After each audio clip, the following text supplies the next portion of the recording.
My name is Alex, and fishing has been my passion for as long as I can remember. There's a certain spot I frequent, a small lake nestled deep in the woods just outside Minneapolis. It's not well known, hidden away from the main trails, and only accessible if you know the maze of paths leading there. For me, it's the perfect place, a quiet sanctuary where I can tune out the world. Hardly anyone else ventures out there, and that solitude is precisely why I love it. One evening, as summer was coming to a close, I decided to make one last trip before the colder weather settled in. I reached the lake just as the sun began its descent, casting an orange and pink glow across the sky, and the water mirrored it perfectly, creating an almost surreal atmosphere. I felt the familiar calm settle over me, a welcome break from my daily routine. As I made my way to my usual spot near the water, I was surprised to see someone else there, a stranger standing a little way down the shore. He was tall and rugged-looking, with a scruffy beard and eyes that held a cold, distant expression. He didn't seem the friendly type, and his presence caught me off guard. Usually I was alone here. I gave him a polite nod, hoping to establish a casual rapport, but he just glanced over with a barely perceptible sneer before turning away. Trying to ignore him, I set up my gear and cast my line, focusing on the rhythmic pull of the water and the anticipation of a good catch. But as the minutes ticked by, I felt his eyes on me like an itch I couldn't scratch. He had moved closer, too, far too close for comfort, given that we were practically in the middle of nowhere. There was enough lake for both of us, yet he seemed intent on crowding my space. "Hey," I called over, forcing a friendly tone. "Mind moving down a bit? There's plenty of room here." He paused for a moment, staring at me in silence before letting out a short, mocking laugh. Then he cast his line even closer to mine, almost defiantly. A prickle of annoyance rose in me, but the look in his eyes stopped me from pressing the issue further.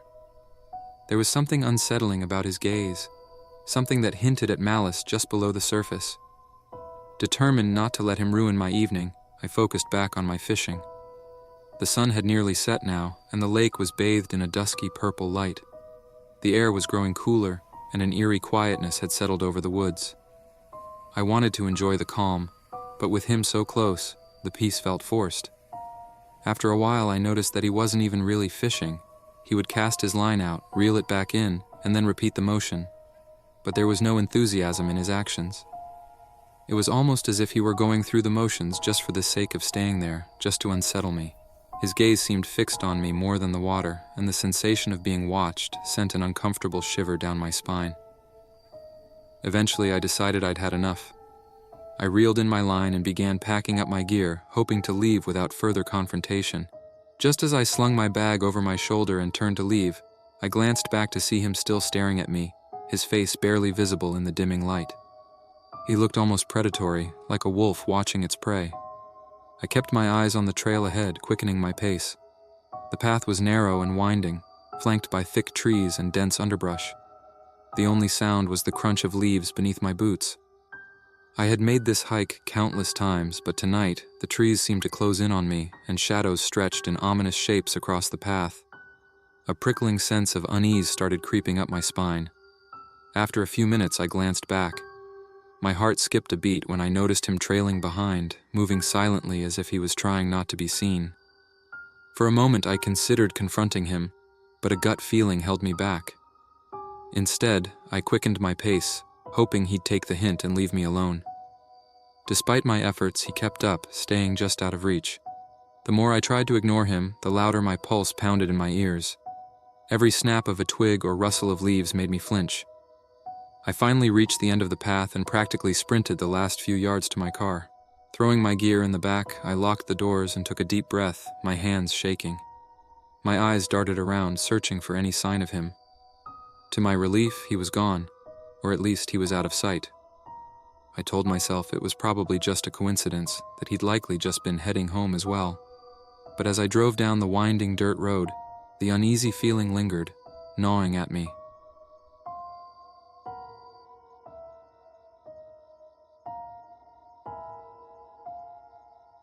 Back at home, I locked up, double-checking every door and window. The evening air had taken on a chill, but I couldn't shake the prickling sensation of being watched. Brushing it off, I tried to distract myself, yet every little sound in the house seemed amplified. By the time I finally settled down for the night, I was on edge, unable to relax. Just as I was drifting off, I heard a faint sound outside, a slow, deliberate creak on the porch. My body tensed and I strained my ears, heart pounding. Then, soft footsteps moving closer. They stopped just outside my window, and I held my breath, too terrified to move. Another few minutes passed in silence, but then a light tapping against the glass broke through the stillness, making me jump. I forced myself to peek through the blinds, heart hammering in my chest. There, partially obscured by shadows, was the man from the lake. He was standing motionless, staring at the house with that same eerie, predatory look. The light cast just enough of a glow to illuminate the twisted smirk on his face. Panic surged through me as I backed away from the window, desperately fumbling for my phone. I dialed 911, whispering to the dispatcher that someone was outside, trying to break in. My voice shook, and my palms were slick with sweat as I clutched the phone. Then came another sound, a soft scraping against the back door, as if he were testing the lock. My heart pounded louder as the minutes stretched on, each second feeling like an eternity. Finally, I heard the distant wail of sirens cutting through the night. Relief flooded over me, but the man outside seemed unfazed. He merely glanced toward the sound, his expression darkening as he slipped back into the shadows. The police arrived just in time. They searched the perimeter, finding footprints leading from the lake directly to my house, but the man himself was gone. They assured me they'd patrol the area, but I knew I wouldn't feel safe for a long time. The lake, once my peaceful haven, now held a sense of dread I couldn't ignore. Even now I can't forget his face. The cold, calculating look, the silent menace in his stare. I still go fishing, but never alone, and I've abandoned my trips to that hidden lake. Some silences, I've learned, hide more than peace. They hide something darker, lurking in the shadows, waiting for those who dare to enter alone. My name is Tom, and I've been an avid fisherman since childhood. Fishing has always been a family tradition, passed down through generations. I grew up hearing tales of strange incidents and unexplainable events that occurred on trips to remote locations. These stories always seemed like legends to me, as I'd never experienced anything like that myself. However, a recent experience made me reconsider my view of secluded places. One day, tired of the daily grind, I decided to spend the weekend alone in nature and headed to an old abandoned lake on the Minnesota border. Known among fishermen but long deserted, this lake was accessible only by a dirt road surrounded by dense forest, making it difficult to reach. I was confident I could spend the night by the water in complete peace. Upon reaching the lakeshore, I set up my tent and started a small fire to warm myself and pass the evening by the water, waiting for the morning bite. Dusk began to settle, and darkness gradually blanketed the lake. I sat by the fire, enjoying the silence and calm, watching as the firelight reflected on the still water. Soon, however, something began to change. The sounds of nature, the chirping of crickets, the rustling of leaves, suddenly fell silent, leaving an oppressive, foreboding quiet. At first, I chalked it up to my imagination, trying to reassure myself that everything was fine, but the sense of unease grew. At one point, I noticed a faint silhouette on the opposite shore.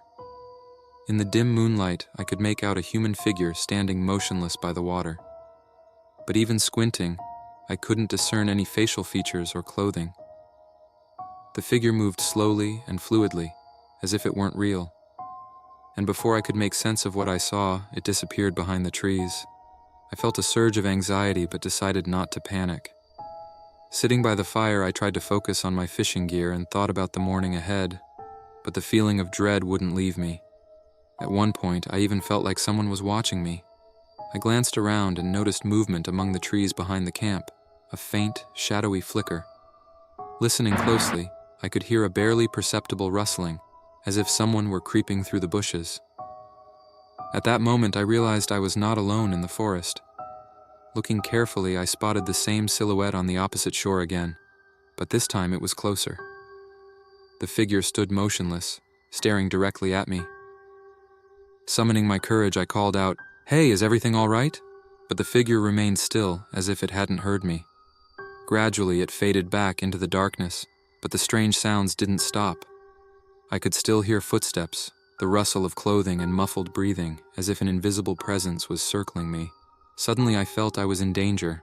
Adrenaline flooded my veins and I began to hurriedly pack up, wanting to leave as quickly as possible. Realizing that this night would offer no peace, I grabbed my backpack and flashlight and headed for my car, parked a few hundred meters from camp. The path in the dark seemed endless, and the flashlight illuminated only the few steps ahead. Then I heard footsteps right behind me. Turning, I saw shadows approaching from the forest darkness. There were several, and they moved faster than seemed possible. My heart began to race. Fear paralyzed me, but instinct urged me to run.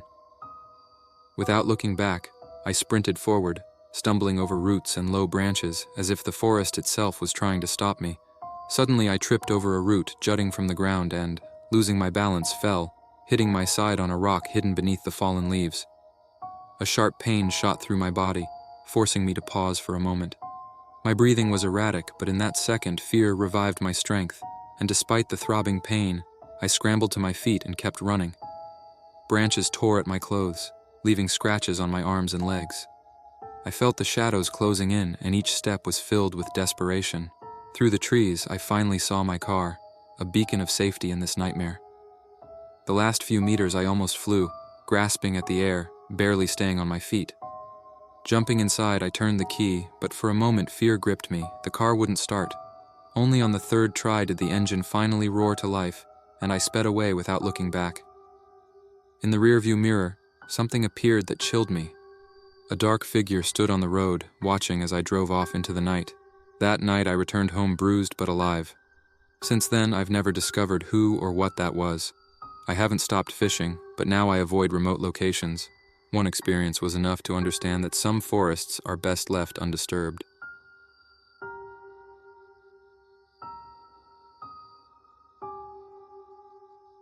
Hi, my name's Mike, and like a lot of people, I spent most of 2020 holed up in my tiny apartment, losing my mind from the constant lockdowns. COVID-19 had upended life as I knew it, and the days melted into each other in the monotony of four walls. My patience wore thinner with each passing week, but the one thing that kept me going was the thought of getting back to nature. I'm an avid fisherman, and being stuck inside was nothing short of torture. The idea of escaping to some secluded spot, feeling the fresh air, and casting out on a calm lake kept me going. When restrictions finally eased up a bit, I was ready. I grabbed my gear, packed a small lunch, and headed out to an old spot, a small lake by a rickety old bridge, a place where I'd spent countless peaceful afternoons. The air was crisp and cool when I got there. The lake was as quiet as I remembered, and the water was so still it reflected the trees like a mirror. I took in a deep breath, savoring the moment, and got to setting up. My lure broke the surface of the lake, and I felt that familiar excitement when I cast the line. The quiet here was something I'd missed, the kind of stillness you don't get in the city. It felt like I was the only person in the world. But a while later, I noticed I wasn't alone. Off to my left, maybe 100 feet away, was another man. I hadn't noticed him approach, but there he was, pacing by the water's edge. Something about him struck me as off. He was moving oddly, like he was trying to make a decision he wasn't fully comfortable with. His eyes darted around, but every so often, they'd settle on me with a vacant, unsettling stare. He was carrying something bulky, wrapped in black plastic, that he was dragging toward the shore. It could have been a bundle of gear or just some trash he'd found, but it was wrapped so tightly it was hard to tell what was inside. I gave him a friendly nod, lifting my hand to greet him, hoping to break the tension. No response. He didn't even flinch. He just kept staring, his eyes locked onto me like he was sizing me up. I felt a strange chill run down my spine. I tried to shrug it off. Maybe he was just another guy looking to fish in peace, someone having a rough day or coming down from a bad night. I went back to my line, trying to push the guy from my thoughts, but I could feel his gaze on me. The minutes ticked by, and I couldn't shake the feeling of his presence. I glanced over again. He was closer, just a few feet from where he'd been before. He was still staring. My heart thumped harder as I caught sight of his hand. He'd taken something out. A knife. I froze, my body stiffening as I tried to process what was happening.